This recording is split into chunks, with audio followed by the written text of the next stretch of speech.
The former Apprentice star has broken his silence on the noise that followed his brief but headline-grabbing stint on Strictly Come Dancing, insisting he is not a bad person, as he finally clarifies his position on previously reported plans to sue the BBC. Thomas Skinner, who rose to prominence on The Apprentice, was partnered with professional dancer Amy Dowden for the BBC One Ballroom Competition's 2025 series. However, their journey was cut short when they became the first couple to be eliminated, losing a tense dance-off against former rugby star Chris Robshaw and his partner Nadia Bychkova. In the weeks that followed his early exit, and ahead of the Strictly final on December 20, Thomas publicly questioned the circumstances surrounding his elimination. He claimed that on the night he left the competition, he received an anonymous email, alleging that he had, in fact, received more votes than it appeared. The BBC swiftly rejected those claims, stressing that the show's voting process is robust and transparent. A BBC spokesperson said at the time, "Strictly Come Dancing's public vote is independently overseen and verified to ensure complete accuracy every week. Any claims to the contrary are entirely without foundation. Unfortunately, despite requests for it, Mr. Skinner is yet to share the email he references with anyone from the BBC, so we are unable to comment on it." Now, Thomas has addressed the controversy directly during an appearance on Good Morning Britain, revealing that he is no longer planning to take legal action against the broadcaster.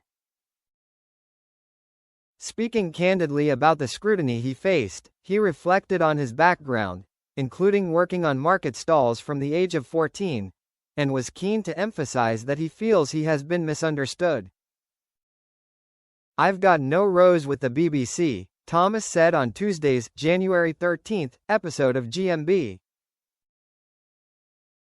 "I was on Celebrity Apprentice raising money for children in need a week after, and I'm doing bits with them next year." When host Susanna Reid noted that Thomas was absent from the Strictly final, where other contestants returned to the famous ballroom for one last group performance, he explained that the decision was a deliberate one. "The reason I didn't come back, this is the honest truth, I thought, I've had all this bad press," he said. "I've been front page every time I've been on the show, and I didn't want to take away from everyone else.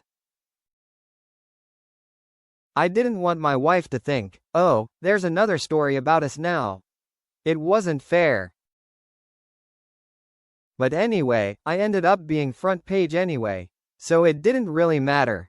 Pressed further by co-host Ed Balls on whether he still believed there may have been a discrepancy in the public vote, Thomas laughed awkwardly before carefully choosing his words. "Listen, all I'm going to say is, I got a lot of bad noise in the press," he said. "I was front page every day, and it wasn't good for the show. I know I can't dance. I know I can't dance," he added. "But I enjoyed dancing with Amy because she's an absolute legend.